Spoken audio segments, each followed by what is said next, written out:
Robert hood ने एक नियम धात्विक तारों के लिए दिया। उसने धात्विक तार पर विभिन्न प्रकार के प्रयोग किए और उसके लंबाई में होने वाले परिवर्तनों को भी देखा। तब उसने निष्कर्ष निकाला, उसे हम हुक का नियम कहते हैं। सबसे पहले तो उसने कहा कि प्रत्यास्थता की सीमा के अंतर्गत प्रत्यास्थता की सीमा के अंतर्गत मतलब प्रत्यास्थता की सीमा हम बताए ना, जहाँ पर उसके आकार आकृति में परिवर्तन हो जाता है, वो अंतिम सीमा होती है प्रत्यास्थता की, है ना। प्रत्यास्थता की सीमा के अंतर्गत तार के होने वाले तार में होने वाले विस्तार उस तार पर लगाए गए भार, जो भार लटकाएंगे हम, है ना, भार के अनुक्रमानुपाती होता है।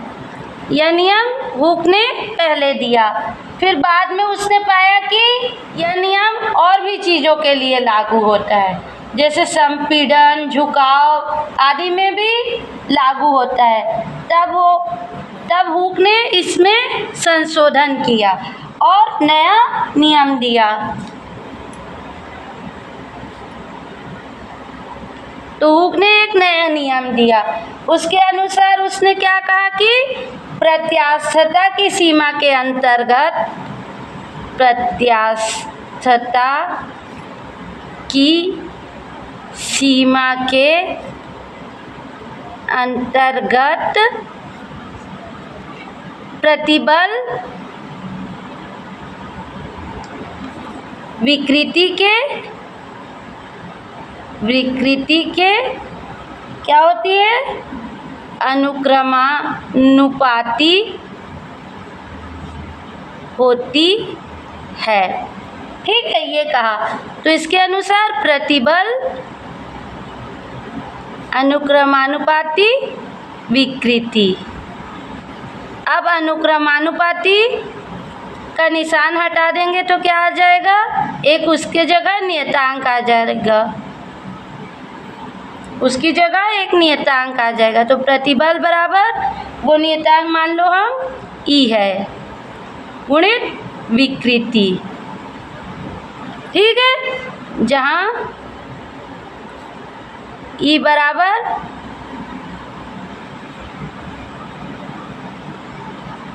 अनुपातिक नियतांक है। ठीक है, इसे प्रत्यास्थता गुणांक भी कहते हैं। ठीक है, तो हम क्या कह सकते हैं यहाँ से, ई बराबर प्रतिबल बटा विकृति। तो क्या कह सकते हैं, प्रत्यास्थता की सीमा के अंतर्गत प्रत्यास्थता की सीमा के अंतर्गत प्रतिबल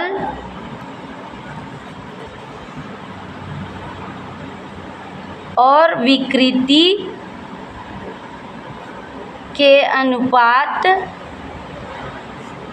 को प्रत्यास्थता गुणांक कहते हैं। ई बराबर प्रतिबल का मात्रक बटा विकृति का। तो हमको पता है कि विकृति का कोई मात्रक नहीं होता है ना, तो जो प्रतिबल का मात्रक होगा वही इसका मात्रक होगा, है ना। तो CGS पद्धति में, तो CGS पद्धति में इसका मात्रक क्या होगा?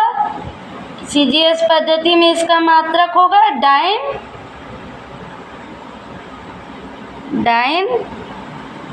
प्रति सेंटीमीटर स्क्वायर, ठीक है। SI पद्धति में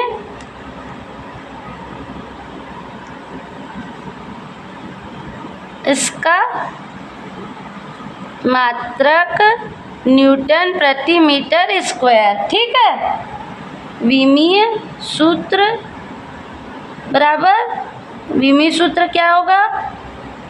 E बराबर प्रतिबल का विमीय सूत्र। तो ये क्या होता है? ML इनवर्स T-2, ठीक है। Bracket 1 upon M0 L0 T0, ठीक है, विकृति का, है ना। तो ये क्या आ गया हमारा? ML-1 T-2, ठीक। तो यहाँ पर जो प्रतिबल का विमीय सूत्र होगा वही इसका भी विमीय सूत्र होगा, ठीक है। प्रत्यास्थता गुणांक का, प्रत्यास्थता गुणांक के प्रकार क्या है? पहला यंग